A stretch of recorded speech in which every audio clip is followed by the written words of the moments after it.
Every week, it's my goal to share a story of someone's journey through their life and financial vineyard. We take you from their roots to the journey of their vines and the influences in the air that have helped craft their delicious lives. Like wine, life and finances have different palates that should be celebrated and not judged. Today, we will be talking about diffusing the legal and estate planning bombs that exist out there.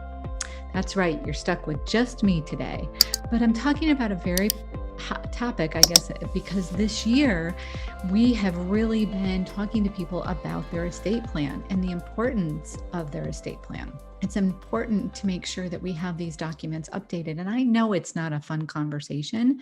So I thought today we would be talking about through some of these items. And I want to make it clear, this is not to be considered legal advice. I am not an attorney, and I never want to represent myself as one or ever cross the line of pretending as if I know what the law is. You should always seek out legal, competent attorneys to specifically discuss your topics, but we do want to raise some ideas around it. So why are we talking about that right now? Why is it so important that I feel the need to do a podcast on this right now? Well, let's look at it. As 2020 has been a really rough year, we've seen some really unique things. And for many of our clients, getting your estate plan in order has been on the to-do list for a very long period of time. It could be a year, 10 years longer. It's part of human nature. I guess it's called optimism or optimism bias, to believe that all of the statistics we know about, like death, disability, and medical problems, won't happen to us. But in reality, they are,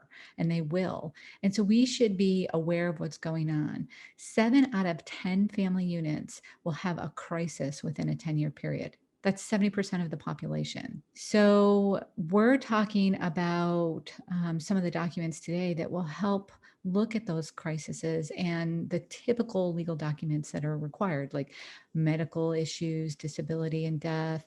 Now, you might not become disabled or die in the next 10 years, but there's still a chance that something will happen within 10 years to you or your family member. So right about now, your brain is going, oh gosh, I have 10 years. No, that's not what we're getting about.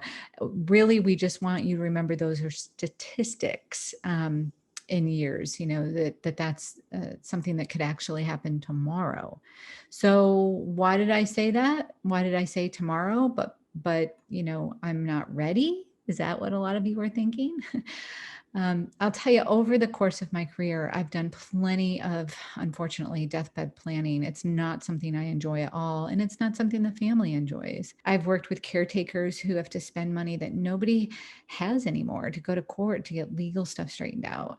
I've worked with their heirs who are in limbo, disabled children losing Medicaid because they inherited something directly and didn't have a special needs trust. I've seen the consequences of the lack of legal planning. That type of work is heartbreaking and hard, and it's so difficult on the families.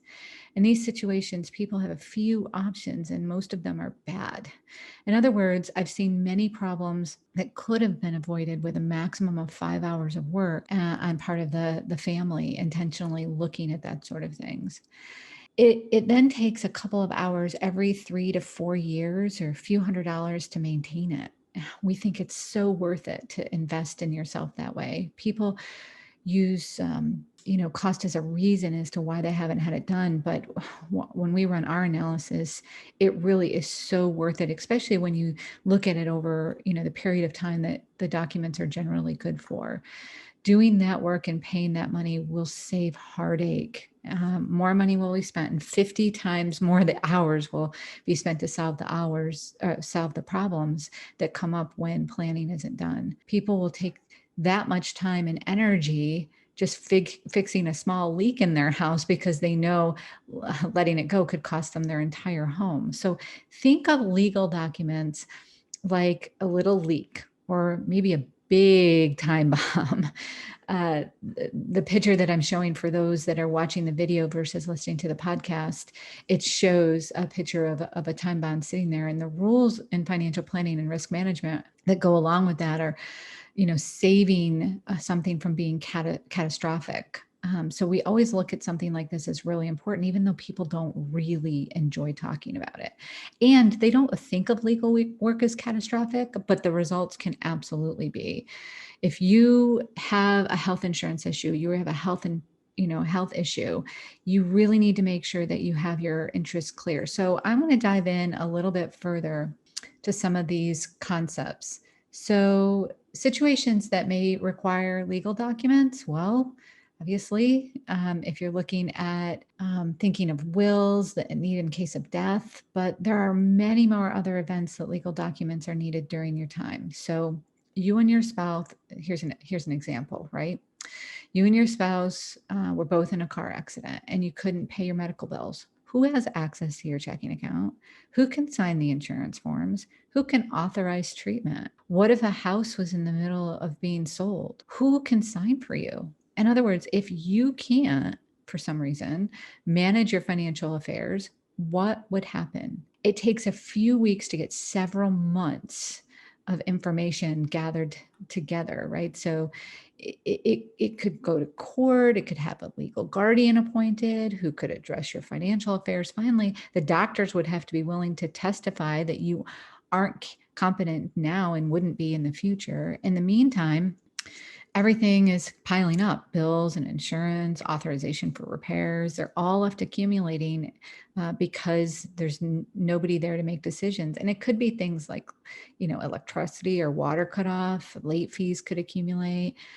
All of this is just a major mess. And I know, I'm talking to the extreme here, but the issue could be short term, or it could be something very long term, like a brain injury that could be more permanent. And then what?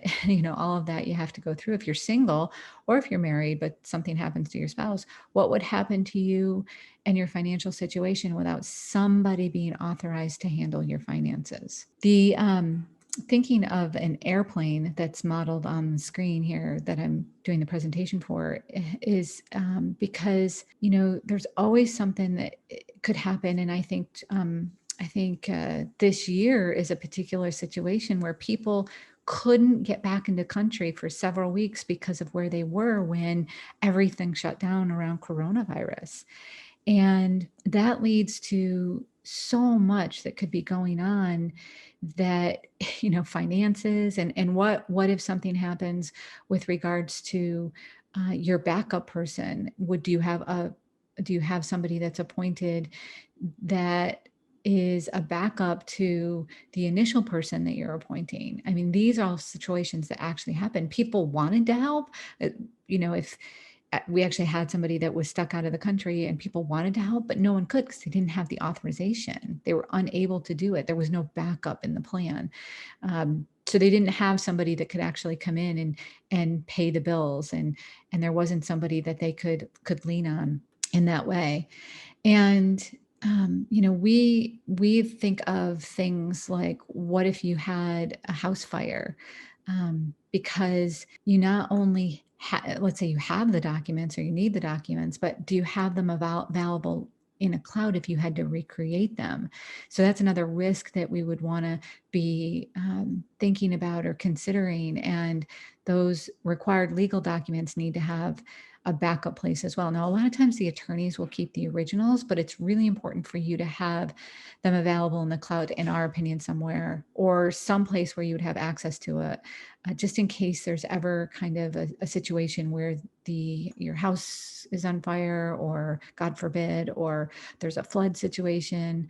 I think it's important to remember paperwork management is really important just in general when we talk about these type of issues. But for creating some kind of place for you to securely keep some of these documents, we think that that's super important. And you should also have a list of those documents maybe stored in that cloud folder so that there's an idea. And we recommend the use of a password sharing system called ShareFile, where you can appoint somebody that would have access to your digital username and password. So if something happened to you, they would be able to get in for a short period of time to gain access to some of this information. So you can actually have them as a backup person to get into that digital world that you live in. So those are all situations that may require your legal documents that you should be aware of. Now, documents that you need for the what we call bombs of life, right, would be medical power of attorneys, health, HIPAA authorizations, financial and durable power of attorney, guardianship papers, living trust, family and self letters. And what that means is, what do you want your family to know about you? We call it the 5 wishes document, which is a wonderful document that you can have you can have to be able to explain to your family members what your wishes are. Now, we'll be covering each of these as we go through the class. What will they allow someone to do, who needs them, when they will be beneficial, and decisions to make before the legal documents are drafted.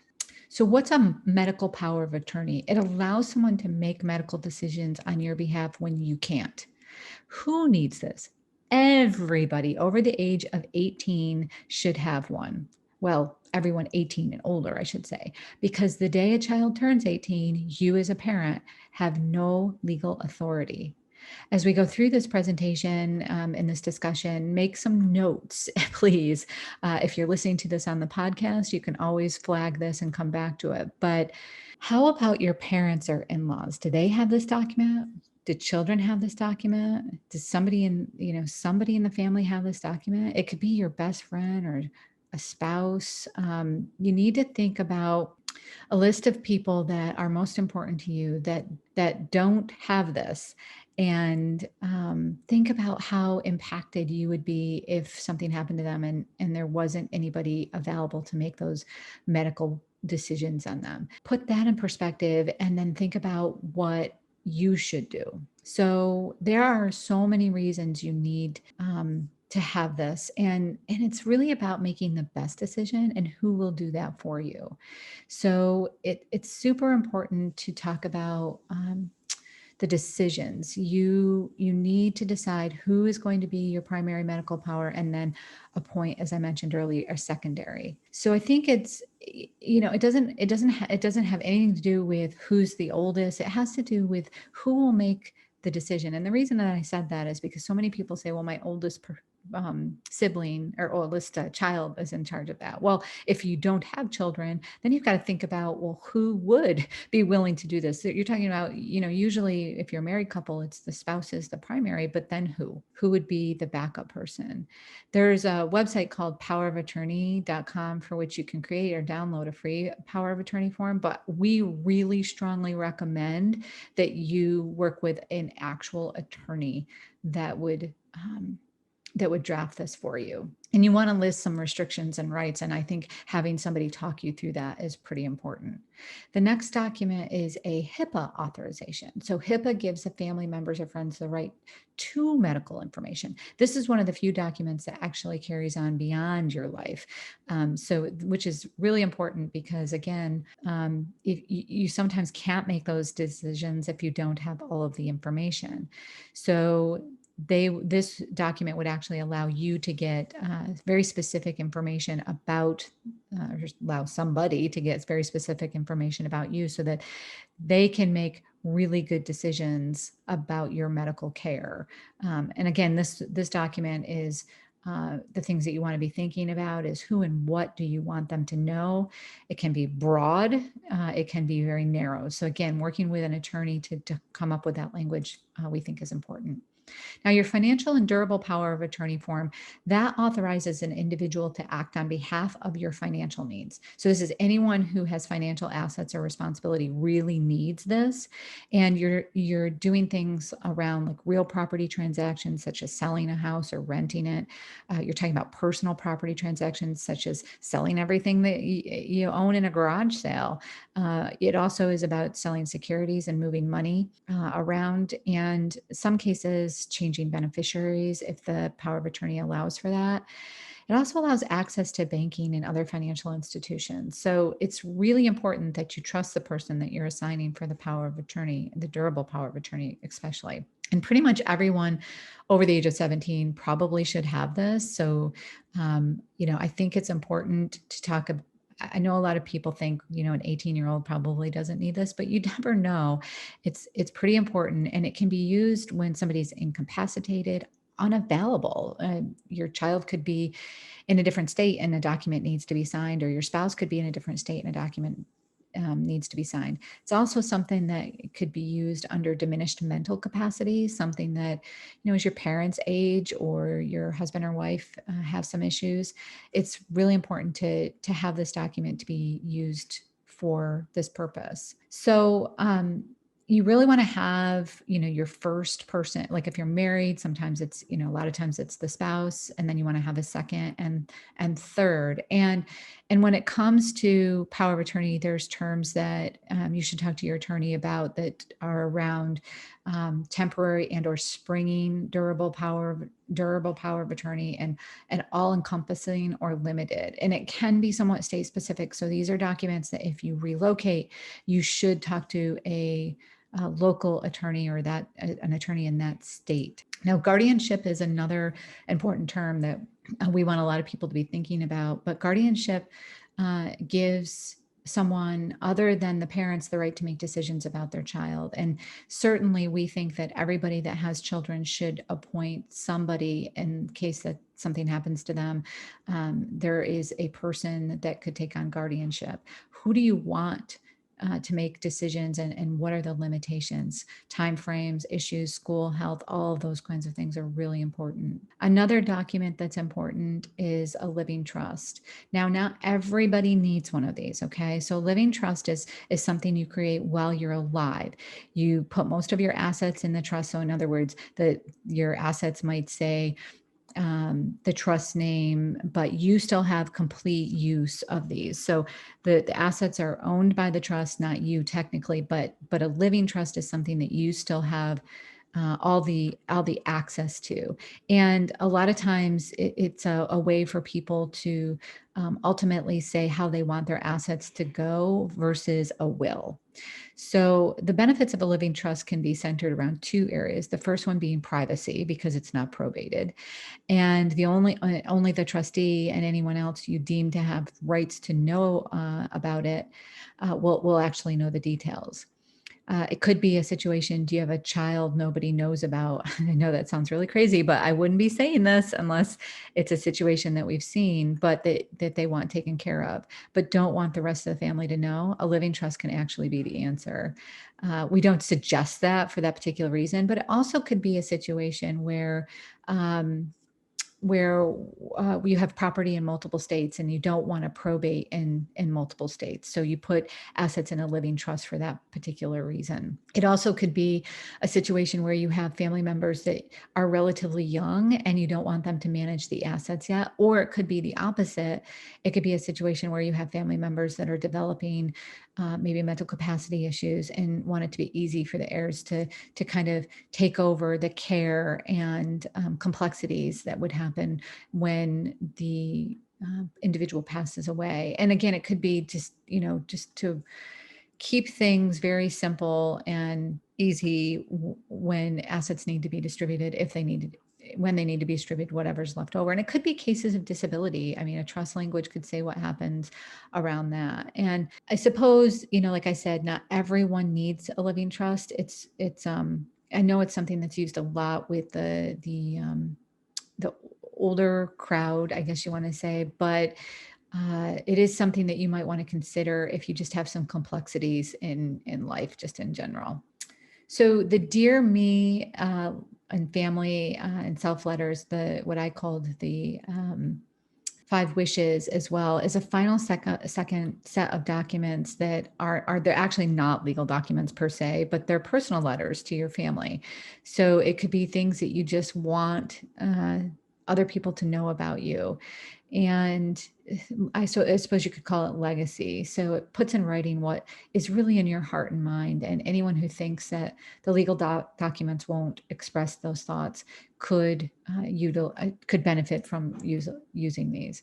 Another document is a living will. Now that's different than a living trust, right? So this is a living will, and this allows an individual to make medical directions when you are unable. And again, here's another case where we think when your child gets to age 18, then they should probably have one of these as well. And it's important to use at the end of life, no matter what. A living will identifies the type of care you want and will incorporate advanced directives. An advanced directive guides choices for doctors and caregivers if you are terminally ill, seriously injured, in a coma, or in the late stages of dementia or near the end of life.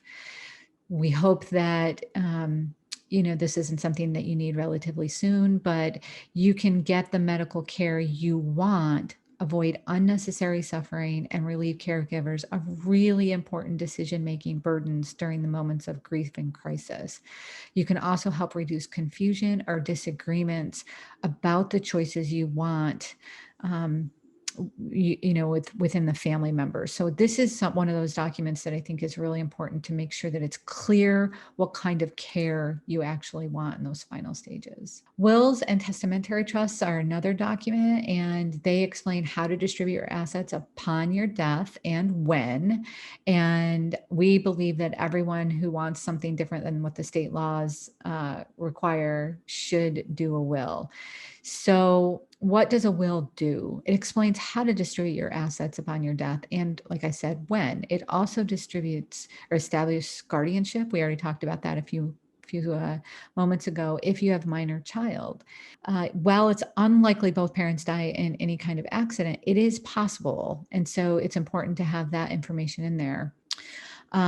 If you don't have a will, the state has one for you, but you may not like who it appoints as guardian or how that gets decided. Now, that's not to say the state's going to take all your money, because we hear that all the time. The state's going to take my money.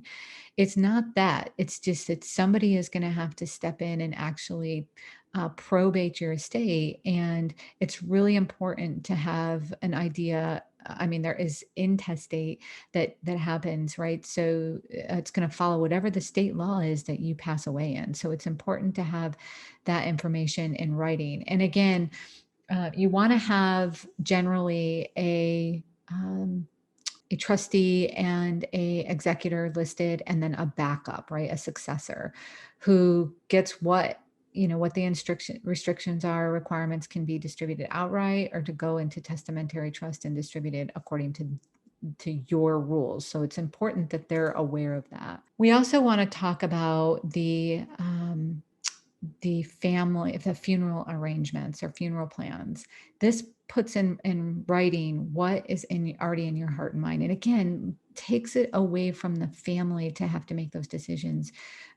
As long as you're clear. I mean, it's not a legal document per se, but you can do some pre-planning, and it's really important. I've seen so many families torn apart because they didn't understand why people made the decisions that they made. And this is kind of a last piece of communication that someone can have around, so that it's really clear what your final wishes are with regards to your funeral plans. And again, you can do some things around next steps, I would say. We really want people to be focused on this and get some ideas going when it comes to your next steps. In fact, in the show notes, I will attach some discussion documents and some checklists for people that are listening. And for those that are attending this webinar, you can see that there are some document discussion sheets and the questionnaire. We will provide all of that information in the show notes as well. Make sure that you put a complete set of documents in the cloud, and maybe even hold a family meeting to set expectations. Doesn't mean you have to give them all the details. It's just something that you want to say, hey, if something ever happens to me, here's where the documents are. And it's super important for you to have this done and behind you. And then, of course, you can celebrate the fact that you don't have to do this for another 3 to 5 years. I want to say thank you for all those that attended today. It's been great having you, and we'll certainly answer any questions at this point in time. If you're listening to this via the podcast, we'd love to hear what you think. If you have any questions, we'd absolutely love it if you shared this with your friends and family, and you liked us and commented, and we'd love to know what you'd like to hear in the future. So we'd especially like it if you headed on over and rated the show. That would be great. The more people that rate us, the more people that are going to know about us. Thank you so much.